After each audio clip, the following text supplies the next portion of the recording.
I welcome you all on your own channel Commerce Helicates. Customer is the king of market, ये तो सभी को पता है। और अगर हम लॉन्ग रन में अच्छा प्रॉफिट कमाना चाहते हैं तो कस्टमर सेटिस्फेक्शन सबसे ज्यादा इंपॉर्टेंट है। पुराने समय में हम सिर्फ अर्बन एरियाज के कस्टमर पर फोकस करते थे, सिटीज में हम ज्यादा अपनी एडवर्टीजमेंट्स करते थे और सेल्स करते थे, but now time has change. अब हमें रूरल एरियाज पर भी उतना ही फोकस करना पड़ता है क्योंकि हमें विलेजेस में भी अच्छे कस्टमर्स मिलते हैं।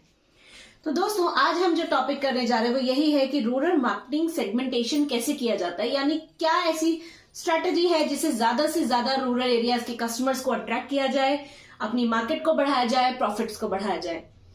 ये टॉपिक जो है मुझसे डिमांड की है मिस्टर सुमित ने, और मैं उनकी इस रिक्वेस्ट पर ये पूरा का पूरा चैप्टर आपको करवाऊंगी जो पार्ट्स में होगा। आज के पार्ट में हम इसका मीनिंग पढ़ेंगे, इसके बेसिक्स पढ़ेंगे, फीचर्स पढ़ेंगे, इसकी क्या रिक्वायरमेंट्स हैं वो पढ़ेंगे। तो दोस्तों, वीडियो को एंड तक जरूर देखिएगा क्योंकि मैं आपको बहुत इंटरेस्टिंग एग्जांपल्स के साथ ये टॉपिक समझाऊंगी। और अगर आपको वीडियो पसंद आए तो दोस्तों के साथ शेयर जरूर कीजिएगा, चैनल को सब्सक्राइब जरूर कीजिएगा अगर अभी तक आपने चैनल सब्सक्राइब नहीं किया है तो चलिए स्टार्ट करते हैं कि रूरल मार्केटिंग सेगमेंटेशन क्या होता है। रूरल मार्केटिंग यानी हम विलेजेस की तरफ जाते हैं, वहां के कस्टमर्स को अट्रैक्ट करते हैं, वहां पर सेल्स को बढ़ाने की कोशिश करते हैं। अब मार्केट सेगमेंटेशन क्या होता है, क्योंकि जब तक आपको मार्केट का सेगमेंटेशन नहीं पता होगा तब तक आप इसके स्ट्रेटजीज नहीं समझ सकते। मार्केट सेगमेंटेशन का मतलब होता है कि हम पूरी मार्केट को छोटे छोटे हिस्सों में डिवाइड कर देते हैं कस्टमर्स के बेसिक्स और उसकी नीड्स के आधार पे।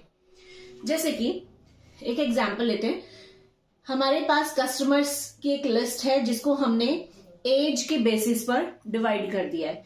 एज के बेसिस पर पहला कैटेगरी हमने रखा 0 से लेके 10 इयर्स, फिर हमने रखा 11 से लेके 20 इयर्स, फिर हमने रखा 21 से लेकर 45 इयर्स तक के कैंडिडेट्स, फिर 46 से लेकर उसके ऊपर के एज के पर्सन्स। यानी हमने पूरी मार्केट में जितने भी लोग हैं उन सभी को उनके एज के बेसिस पर बांट दिया और फिर उनकी डिमांड के अकॉर्डिंग हम प्रोडक्ट बनाएंगे।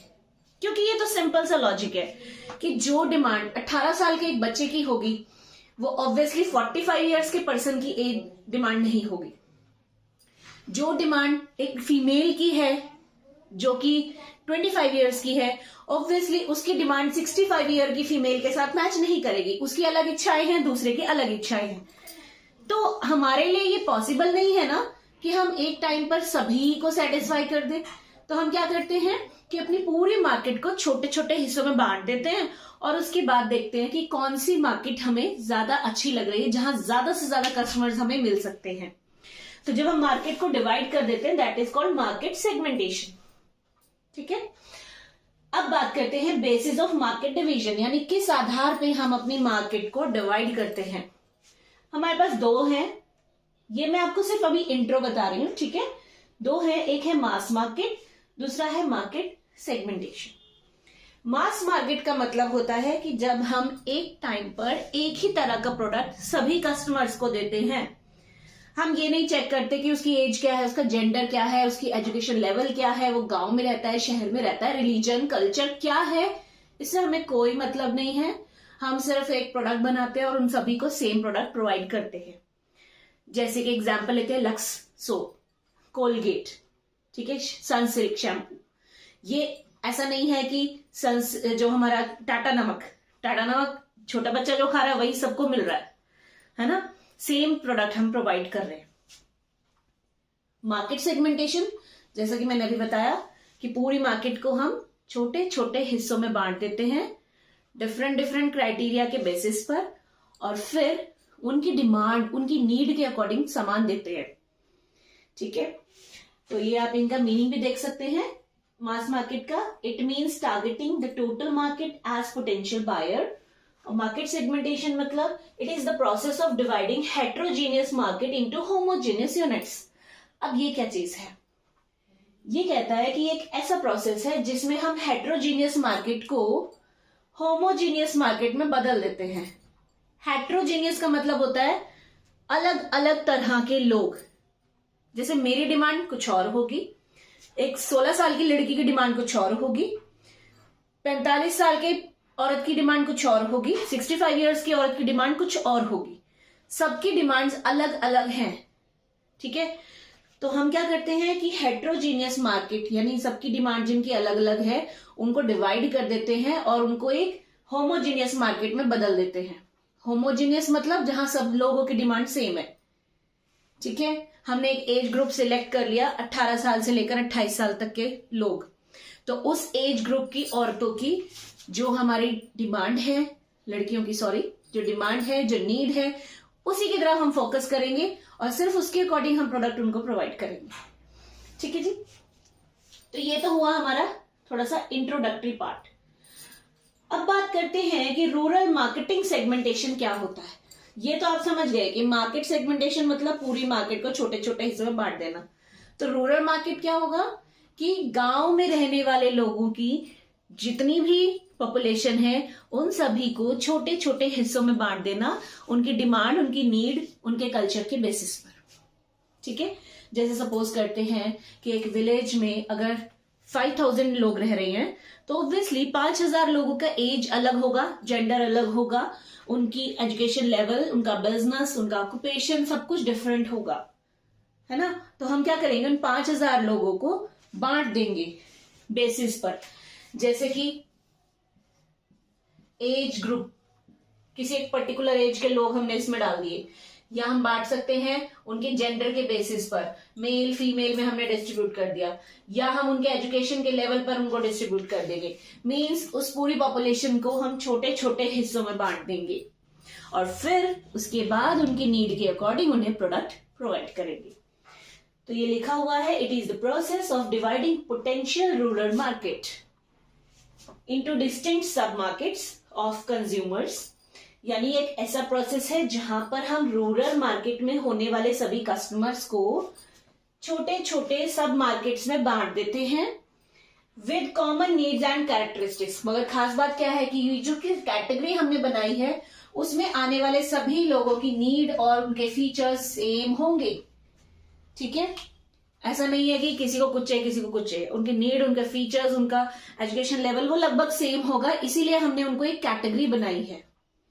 जैसे एक सिंपल सा एग्जांपल, 10th के बाद जब आप आगे स्ट्रीम्स चूज करते हैं तो आप सभी स्टूडेंट्स का सेगमेंटेशन हो जाता है ना। मींस साइंस वाले बच्चे साइंस में चले जाते हैं, जिनको अकाउंट्स बिजनेस वगैरह पढ़ना है उनको कॉमर्स में डाल दिया जाता है, जिनको economics history geography arts subjects लेने हैं वो ह्यूमैनिटीज में चले जाते हैं, है ना। ऐसा तो नहीं है कि 10th के बाद आप सभी को एक ही क्लास में बिठा दिया और आपको सभी को बायो पढ़ा रहे हैं, सभी को मैथ्स पढ़ा रहे हैं, सभी को अकाउंट्स पढ़ा रहे हैं, ऐसा तो नहीं है। आपकी नीड के अकॉर्डिंग आपको स्टडीज करवाई जा रही है।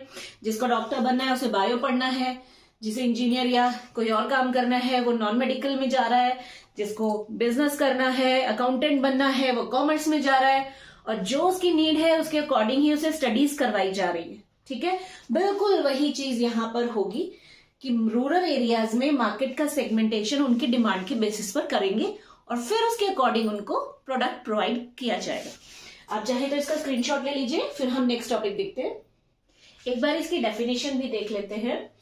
According to American Marketing Association, rural marketing segmentation refers to dividing the heterogeneous market of smaller customer groups।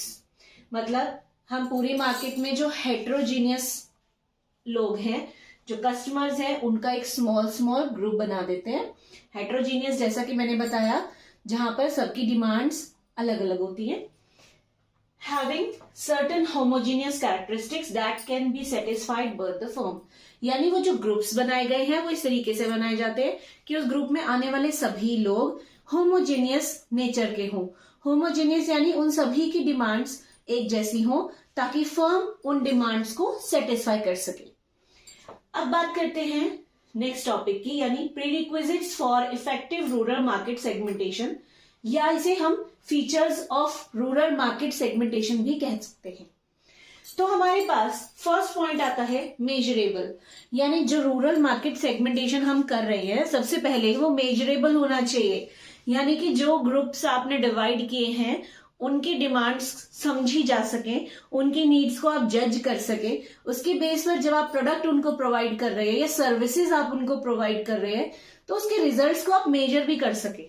Means आप ये चेक कर सके कि आपको प्रॉफिट हो रहा है या नहीं हो रहा है। ऐसा ना हो कि आपने ग्रुप्स बनाए, उनको प्रोडक्ट्स प्रोवाइड कर दिया, लेकिन उसके बाद आप चेक ही नहीं कर पा रहे कि आपको प्रॉफिट हुआ या नहीं। तो ऐसा नहीं होना चाहिए। ग्रुप्स जो है वो मेजरेबल होने चाहिए। सेकेंड, असेसिबल, यानी कि जो ग्रुप्स आपने बनाए हैं उन तक आप अपना प्रोडक्ट इजीली पहुंचा सके। ऐसा ना हो कि आपने ग्रुप्स इतने ज्यादा टफ बना लिए, कॉम्प्लेक्स नेचर के बना लिए कि आप अपना प्रोडक्ट उन तक पहुंचा ही नहीं पा रहे।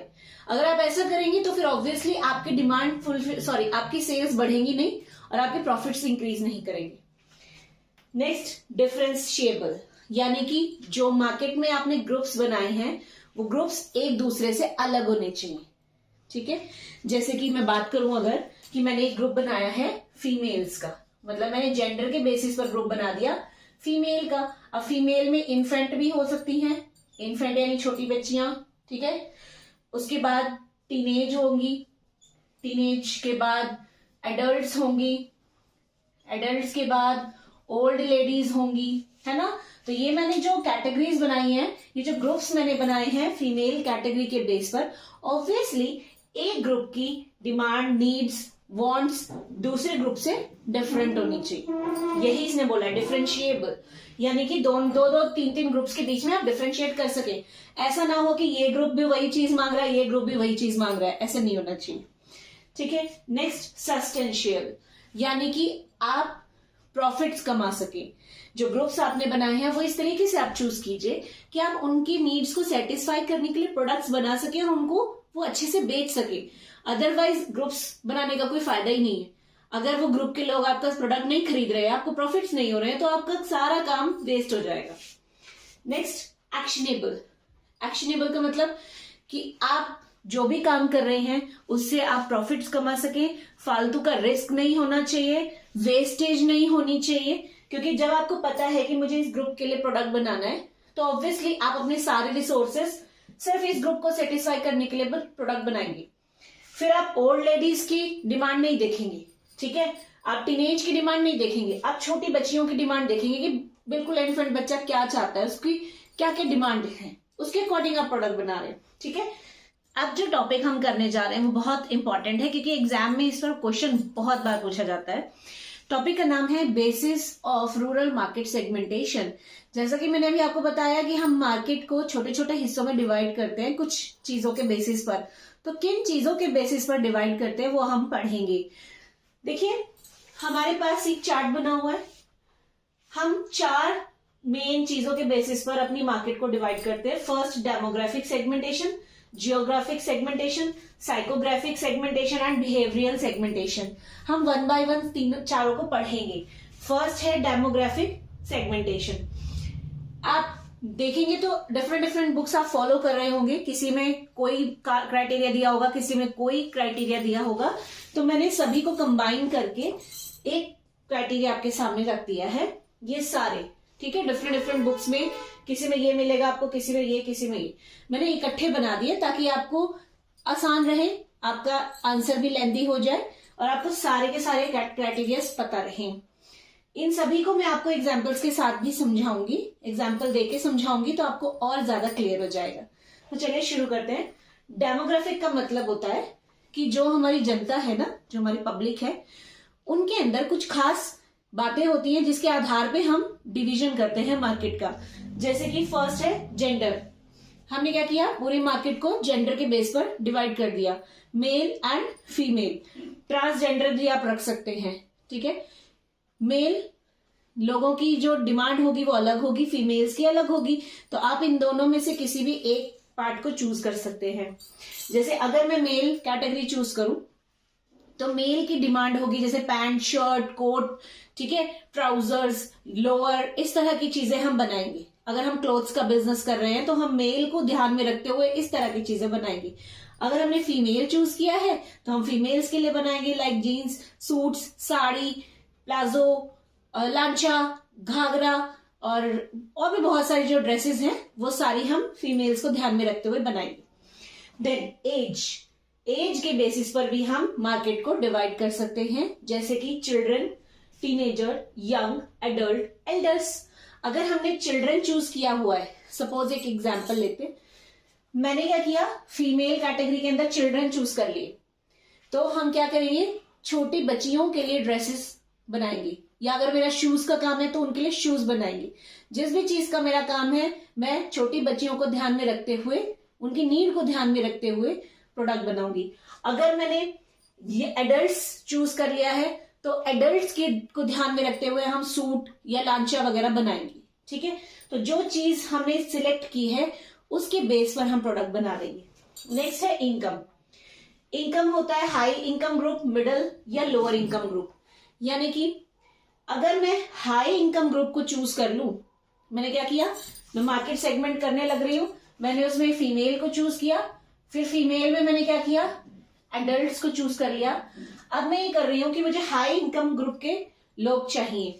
अगर मैं हाई इनकम ग्रुप के लोग चूज करूंगी तो ऑब्वियसली मैं कॉस्टली प्रोडक्ट्स बनाऊंगी, डिजाइनर लहंगे, डिजाइनर लांचा, प्लाजो, सूट्स, क्योंकि मुझे पता है कि ये लोग इस तरह की चीजों को अफोर्ड कर सकते हैं।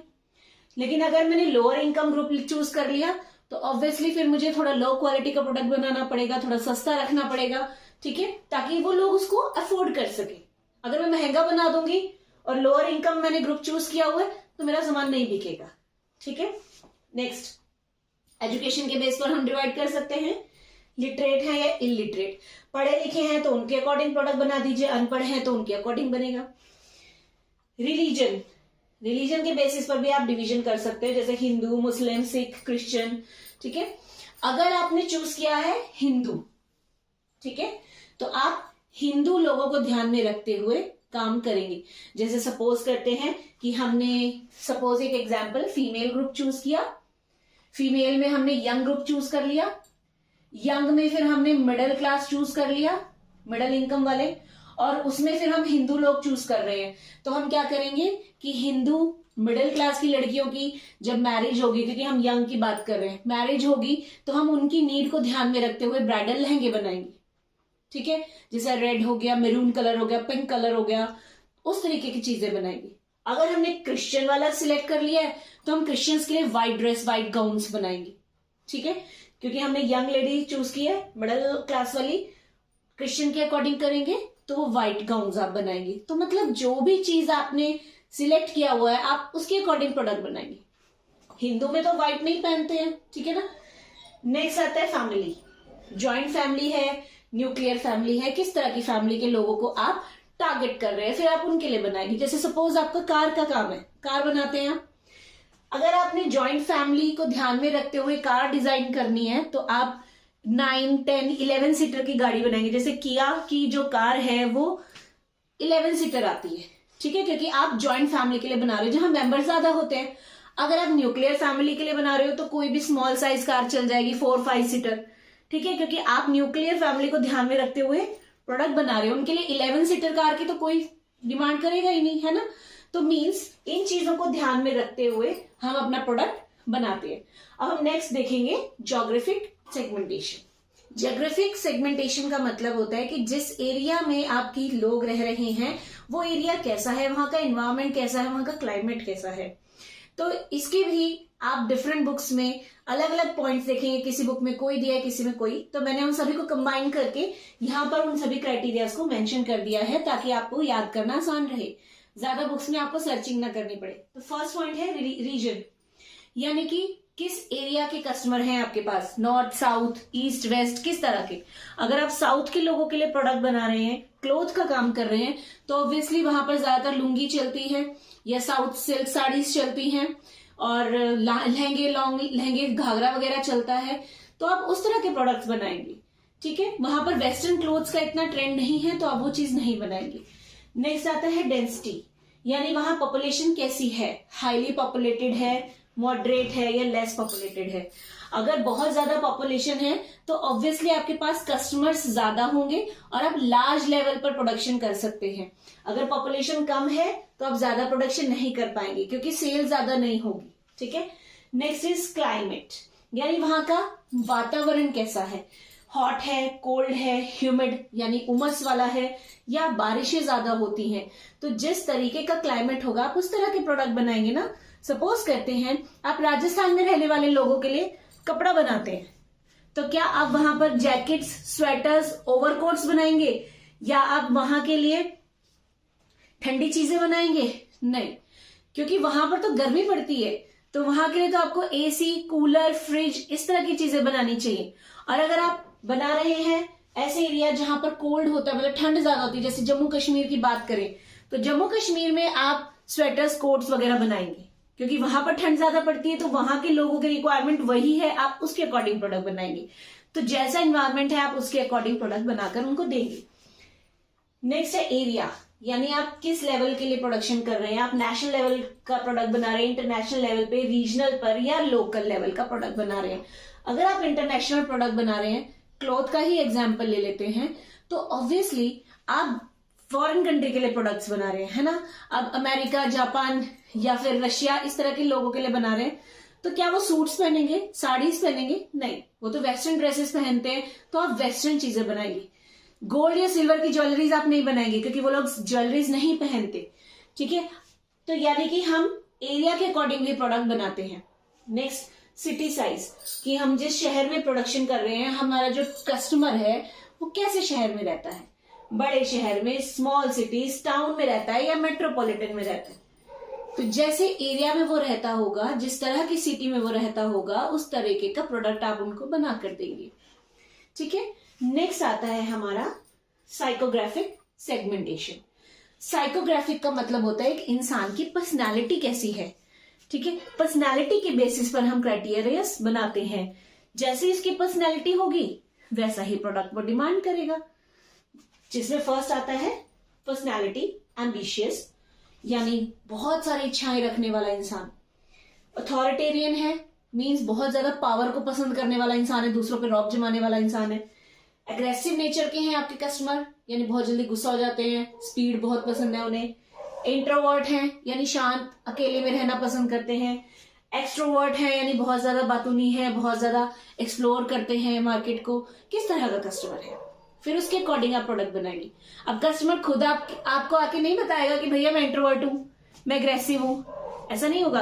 आपको मार्केट की स्टडी करनी पड़ेगी, रिसर्च करनी पड़ेगी, जज करना पड़ेगा कि आपका कस्टमर किस तरह का है। अगर आपको लग रहा है कि वो एम्बिशियस है, तो इसका मतलब वो हमेशा अच्छी अच्छी चीजें हासिल करना चाहेगा, तो आप गुड क्वालिटी का प्रोडक्ट बनाएंगे तो वो खरीदेगा। अगर वो एग्रेसिव है, स्पीड पसंद करता है, तो जितनी ज्यादा स्पीड की चीजें आप बनाएंगे, जैसे स्पीड बाइक बना दी, स्पीड वाली कार बना दी, तो वो उस चीज को खरीदेगा, ठीक है। आप बहुत अच्छे अच्छे टॉप मॉडल्स के मोबाइल्स लेकर आ रहे हैं, तो वो उसको खरीदेगा, ठीक है। तो जिस तरीके का नेचर होगा आप उस तरीके का प्रोडक्ट बनाइए। Next, lifestyle. आपका कंज्यूमर फॉलोअर है, यानी कि किसी क्रिकेटर को या हीरो हीरोइन को या किसी नेता को फॉलो करने वाली जनता है आपकी, या लिबरल है, लिबरल मीन्स अपनी मर्जी से चलने वाली। कंजर्वेटिव है, किस तरह की जनता है, जिस तरह की पब्लिक होगी उस तरह का प्रोडक्ट आप बनाएंगे। अगर वो हीरो हीरोइन या क्रिकेटर्स को फॉलो करने वाले हैं, तो जैसे ड्रेसेस हीरो हीरोइंस पहन रहे हैं या जो बातें क्रिकेटर्स कह रहे हैं वो उसी चीज को करना पसंद करेंगे, फिर आप उसी के अकॉर्डिंग प्रोडक्ट बनाइए, ठीक है। नेक्स्ट, सोशल क्लास, मीन्स आपके कंज्यूमर अपर क्लास हैं, मिडिल क्लास बिलोंग करते हैं या लोअर क्लास को बिलोंग करते हैं, उसके अकॉर्डिंग प्रोडक्ट बनाइए। कल्चर कैसा है, इंडियन है, साउथ इंडियन है, जापानीज है, किस तरीके का है। सपोज करते हैं आपका होटल का काम है, ठीक है, आप खाना बना रहे हैं, तो अगर आपके कस्टमर साउथ इंडियन है तो ऑब्वियसली आप साउथ इंडियन फूड बनाएंगे, है ना। इडली, डोसा, रवा, वड़ा पाव नहीं, इडली, डोसा, रवा, बड़ा जिसको बोलते हैं, इस तरह की चीजें आप बनाएंगे। उपमा, उत्तपम, ये चीजें बिकेंगी क्योंकि आपका कंज्यूमर साउथ इंडियन है। अगर जापानीज लोगों के लिए आप खाना बना रहे हैं तो जापानीज फूड बनाइए ना, इंडियन फूड थोड़ी ना खाएंगे वो। तो जिस तरह का आपका कंज्यूमर है उसी तरह का खाना आपको रेस्टोरेंट में या होटल में बनाना पड़ेगा। हमारा नेक्स्ट बेस है बिहेवियरल सेगमेंटेशन। यहाँ पर हम ये देखते हैं कि एक कंज्यूमर का बिहेवियर कैसा है, वो अपने बिहेवियर के अकॉर्डिंग डिमांड करता है। फर्स्ट इज बेनिफिट्स सॉट, यानी आपका जो कस्टमर है वो किस तरह के बेनिफिट्स आपके प्रोडक्ट से चाहता है। वो क्वालिटी पे ज्यादा फोकस करता है या वो ड्यूरेबल प्रोडक्ट ज्यादा पसंद करता है, मीन्स जो लंबे समय तक चलते हैं। वो प्रेस्टीज का मतलब होता है जहां पर आपकी अमीरी दिखती है, ठीक है, आप बहुत ज्यादा बाकी सोसाइटी से अलग नजर आते हैं, तो क्या वो ऐसा चाहता है या वो एफिशिएंट है, किस तरह का उसका बिहेवियर है। अगर वो ड्यूरेबल प्रोडक्ट की तरफ जाता है तो ऑब्वियसली आपको गुड क्वालिटी का प्रोडक्ट बनाना होगा जो काफी समय तक चले। अगर वो प्रेस्टीज की तरफ जाता है, यानी कि वो चाहता है कि मार्केट में उसकी शान बने, तो वो हमेशा महंगी चीजें खरीदना चाहेगा, जैसे रोलेक्स की घड़ी, ऑडी, फरारी, ताकि उसकी अमीरी लोगों को दिखे। नेक्स्ट आता है लॉयल्टी स्टेटस। आपका कंज्यूमर कितना लॉयल है आपके साथ। स्ट्रॉन्ग लॉयल, यानी कि आप जिस तरीका का भी प्रोडक्ट बनाए, अगर वो आपकी कंपनी को पसंद करता है तो वो उस प्रोडक्ट को खरीदेगा, वो और कहीं जाएगा ही नहीं, क्योंकि वो आपके प्रोडक्ट से बहुत प्यार करता है, आपकी कंपनी से प्यार करता है, वो आपके लिए लॉयल है। वीक, वीक का मतलब कि अगर आपकी कंपनी कोई प्रोडक्ट लेकर आई है बट वो थोड़ा सा कॉस्टली है और उसी तरह का प्रोडक्ट कोई और कंपनी लेकर आई है और सस्ते दामों पे, तो वो आपको छोड़ के उसका प्रोडक्ट खरीद लेगा, मीन्स वो आपके लिए लॉयल नहीं है। नॉन लॉयल, यानी बिल्कुल भी लॉयल नहीं है कि आप जो दिल में आए, जैसे सपोज गया टूथपेस्ट लेने, दुकानदार को बोलता है जो भी टूथपेस्ट अवेलेबल है भाई दे दे, ठीक है, वो नॉन लॉयल है। और अगर कोई ऐसा बोलता है कि मुझे तो सिर्फ पेप्सोडेंट ही चाहिए, तो इसका मतलब वो लॉयल है, स्ट्रांगली लॉयल है, वफादार है आपके साथ। नेक्स्ट है ओकेजन। ओकेजन के बेसिस पर आप प्रोडक्ट दीजिए। अगर आप बात करते हैं फेस्टिवल्स की, ठीक है, तो जैसे अगर आप हिंदू रिलीजन को फॉलो कर रहे हैं या मुस्लिम्स को फॉलो कर रहे हैं, तो जैसे उनके फेस्टिवल्स आएंगे आप उसके अकॉर्डिंग उन्हें प्रोडक्ट प्रोवाइड करेंगे। नेक्स्ट है मेला, मेले लगाएंगे, जैसे क्रिश्चियंस का अगर आ रहा है, क्रिसमस आ रहा है, तो आप उस पर मेले लगाएंगे। नेक्स्ट वीकली हाट, यानी हफ्ते में एक बार लगने वाली मार्केट, तो जिस तरीके का भी चीज हो गया आप उस तरीके का प्रोडक्ट बना देंगे। नेक्स्ट है प्लेस ऑफ परचेज, यानी कि कंज्यूमर आपका सामान कहां से खरीदता है, विलेज शॉप से, गांव से खरीदता है, नियर बाय सिटीज, शहरों से, आसपास के शहरों से, या मेले से, कहां से सामान खरीदता है। जब आपको पता चल जाएगा कि भाई वो उस जगह से सामान खरीदता है, तो आप अपना प्रोडक्ट बनाकर उस जगह पहुंचाएंगे ताकि कंज्यूमर उसको खरीद सके। अगर आपका कंज्यूमर विलेज में रहता है तो ऑब्वियसली वो गांव की शॉप से ही तो सामान खरीदेगा, लेकिन आप क्या गलती कर रहे हैं कि आप सबने सामान बनाया और शहरों में ही भेज दिया, गांव में भेजा ही नहीं, तो भाई गांव में आपका सामान खरीदेगा ही कौन जब आपका सामान गांव पहुंचा ही नहीं। तो इसीलिए आपको अपना सामान विलेज में पहुंचाना पड़ेगा ताकि कंज्यूमर शॉप से सामान खरीद सके। तो यहाँ पर हमारे बेसिस जो थे वो खत्म होते हैं। नेक्स्ट पार्ट में हम और भी बहुत से टॉपिक्स पढ़ेंगे। आप तब तक इन टॉपिक्स को लर्न कीजिए, नोट्स बनाइए। Till then bye bye, have a good day.